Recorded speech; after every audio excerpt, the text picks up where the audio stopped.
இயேசுவில் அன்புக்குரிய சகோதர சகோதரிகளே, உங்கள் ஒவ்வொருவருக்கும் புத்தாண்டு விழா நல்வாழ்த்துக்களை தெரிவித்துக் கொள்கிறேன்.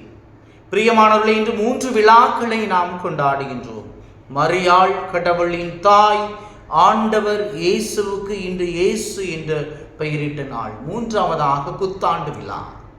பிரியமானவர்களே, இந்த ஜனவரி மாதம் எவ்வாறு உருவானது என்று பார்க்கின்ற போது, ஜானஸ் என்ற ரோமை கடவுளின் பெயரில் இருந்துதான் இந்த ஜனவரி மாதம் உருவானது என்று கூறப்படுகிறது. இந்த ரோமை கடவுளுக்கு 2 தலைகள் உண்டாம். இது எதை குறிக்கிறது என்றால், ஒன்று முன்னோக்கியும் மற்றொன்று பின்னோக்கியும் இருக்குமாம். அதாவது நாம் கடந்து வந்த காலம், விட்டு வந்த நாட்கள், மகிழ்ச்சியான இருந்த தருணங்கள், கசப்பான அனுபவங்கள், சாதனைகளை திருப்பி பார்த்து நினைவு கூறவும், வரவிருக்கின்ற புதிய ஆண்டில் நம் கண்முன் நிற்கும் சவால்களை எதிர்நோக்கி செல்ல வேண்டும் என்பதையும் உணர்த்துவதாக இருக்கின்றதா? பிரியமானவர்களே, ஒரு தாய்க்கு 2 குழந்தை பிறக்கிறது. அந்த 2 குழந்தையில் ஒரு குழந்தை இறந்து விட்டது என்று மருத்துவர்கள் கூறுகிறார்கள். அந்த தாயானவள் மயக்கம் தெளிந்த பிறகு மருத்துவர்கள் சென்று அந்த தாயிடம் கூறுகிறார்கள், உங்களுக்கு 2 குழந்தை பிறந்தது, அதில் ஒரு குழந்தை இறந்து விட்டது என்று. அப்போது தாயானவள் அழுகிறாள். அந்த தாய் கூறுகிறாள், என்னுடைய வயிற்றிலே இருக்கின்ற போது அந்த 2 குழந்தையின் துடிப்புகளை நான் உணர முடிந்தது.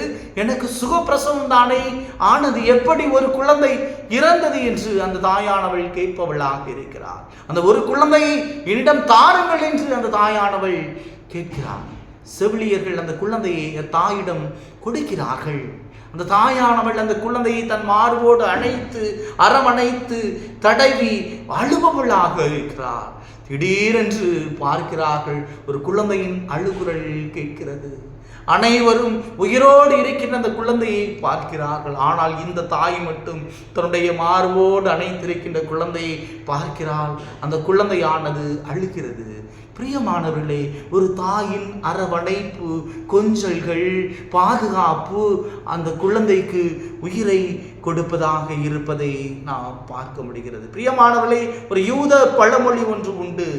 இறைவன் தான் எல்லா இடத்திலும் இருக்க முடியாது என்றுதான் அன்னையை படைத்தான் என்கிறது. இந்த உலகிலே இறைவனும் படைக்கிறார், தாயும் படைக்கிறாள். இறைவனும் காக்கிறாள், தாயும் காக்கிறாள். நபிகள் நாயகம் கூறுகிறார், என்னுடைய வாழ்விலே சொர்க்கம் ஒன்று இருக்கிறது என்றால் அது தாயின் காலடியில் தான் இருக்கிறது என்று.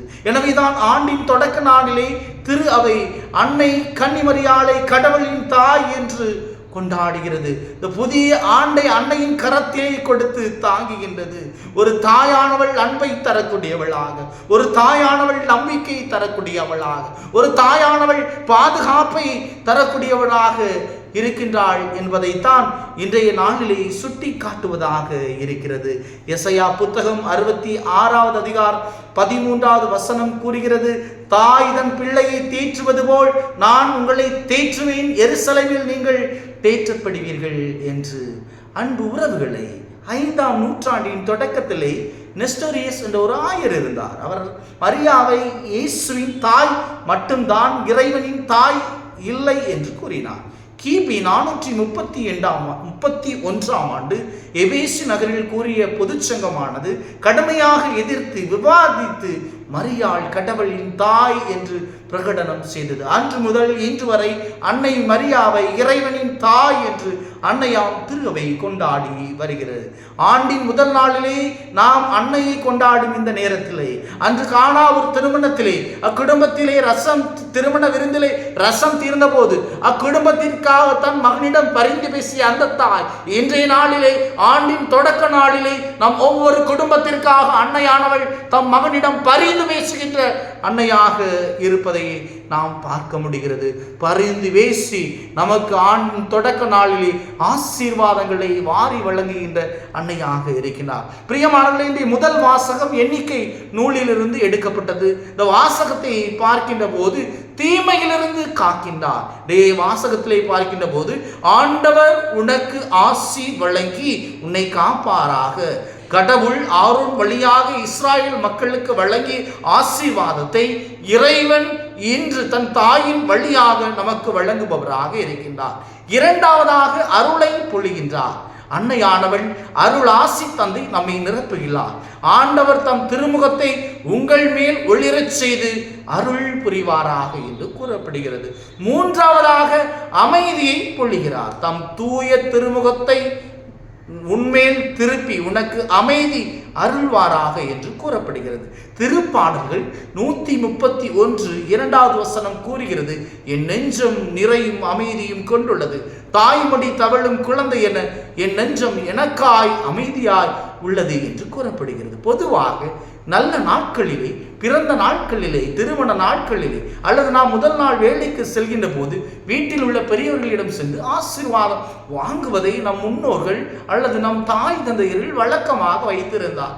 இன்று கூட நம்மில் சில பேர் சென்று வாங்குவது வழக்கம். எதற்காக வாங்கிறோம் என்றால், பெரியோர்களிடம் சென்று நாம் ஆசீர் வழங்குகின்ற போது அவர்கள் நமக்காக இறைவனிடம் ஜெபிப்பவர்களாக இருப்பதை நாம் பார்க்க முடிகிறது. அதே போன்றுதான் இன்று அன்னையானவள் நமக்காக தம் மகனிடம் பரிந்து பேசி ஆசீர்வாதங்களை தரக்கூடிய அன்னையானவளாக இருக்கின்றாள்.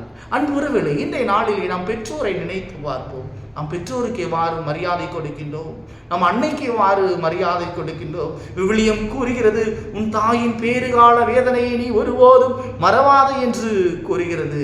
இந்த நாளிலே நம் தாய் தந்தையை பார்க்க சொல்வோம். நம் தாய் தந்தையின் காலிலே விழுந்து ஆசீர்வாதங்களை வாங்குவோம். டெய்லி நம்ம அம்மா அப்பாட்ட பேசுவோம். அம்மா அப்பா நல்லா இருக்கீங்களா? வெளி ஊர்களிலே, வெளிநாடுகளிலே இருக்கின்ற பிள்ளைகள் நீங்கள் இன்னைக்கு எவ்வளவோ வீடியோ கால் பண்ணலாம், வீடியோ கால் பண்ணி முகத்தில் பேசலாம். எப்படி இருக்கீங்க? நேரில் பார்க்க வாய்ப்பு கிடைக்கும்போது உங்கள் அம்மா அப்பா வந்து பாருங்க. பிரியமானவர்களே, எந்த தாயும் தன்னை குழந்தை நன்றாக இருக்கக்கூடாது என்று ஆசைப்பட மாட்டார். ஒரு தாய்க்கு எல்லா குழந்தைகளுமே நன்றாக இருக்க வேண்டும். அதே போன்றுதான் அன்னை கன்னிமரியாலும் நாம் எல்லோரும் நன்றாக இருக்க வேண்டும் என்று தன் மகனை நமக்கு தந்த அன்னையாக இருக்கின்றாள். இவ்வாறு ஒரு தாயானவள் தன்னுடைய பிரசவ வேதனைகளை இறப்பி வாசல் வரை சென்று வருகிறாரோ, அதுபோல அன்னை கன்னிமரியா இன்று அவர் மகனை நமக்காக அன்னை சிலுவையின் அடியில் கொண்டு சென்று இயேசு இன்று அவர்களுடைய தாய் நம் தாயாக தந்திருக்கிறார். எனவே அன்னையை கொண்டாடும் இந்த நாளிலே நாம் நம்முடைய தாயை நினைத்து பார்ப்போம். இன்று நம்முடைய தாய்மார்களை நாம் எவ்வாறு மதிப்பு கொடுக்கிறோம்? பிரியமானவர்களே, எந்த ஒரு குழந்தையானது அன்னையின் பராமரிப்பிலே அல்லது அன்னையின் அரவணைப்பிலே இல்லையோ, அந்த குழந்தை ஒரு தவறான வழியை நாடி செல்கின்றது என்று நாம் நிச்சயம் கூற முடியும். தாயை போல பிள்ளை, நூலை போல சேலை என்று கூறுவார்கள். ஆம் பிரியமானவர்களே, நாம் அன்னையிடம் நம் குடும்பங்களை ஒப்படைப்போம். அன்னையானவள் தன் மகனிடம் ஆசீர்வாதங்களை பெற்று தருபவளாக இருக்கின்றார்கள். அன்னையானவள் நம் குடும்பங்களுக்காக பரிந்து பேசி தன் மகனிடம் வழி நடத்துகின்ற ஒரு அன்னையாக இருக்கின்றார். எனவே இந்த நாளிலே நாம் அன்னையிடம் ஒப்புக் கொடுப்போம். அன்னையே, எங்கள் ஒவ்வொரு குடும்பத்தையும் மகனிடம் ஒப்படைக்கிறோம், உம்மிடம் ஒப்படைக்கிறோம்.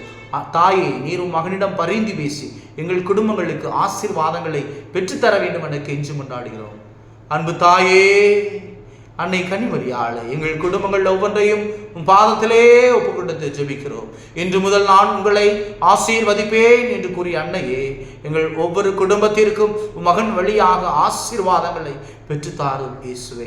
அன்று எலிசபெத் அம்மாளுக்கு முதிர்ந்த வயதில் ஓடோடி சென்று உதவி புரிந்த எங்கள் அன்பு தாய், இதோ எங்களுடைய குடும்பங்களிலே நடைபெறவிருக்கின்ற ஒவ்வொரு நல்ல காரியத்திலும் ஆண்டவரே, நாங்கள் உம்மை நோக்கி கூப்பிடுகின்ற போது, தாயை உம்மை நோக்கி கூப்பிடுகின்றது போது மகனிடம் பரிந்து பேசி எங்களுக்கு ஆசீர்வாதங்களை பெற்று தந்து இந்த ஆண்டு முழுவதும் எங்கள் குடும்பங்களை உமது அரவணைப்பிலை வைத்து வழிநடத்த வேண்டும் என நம்மை கெஞ்சி மன்றாடுகிறோம்.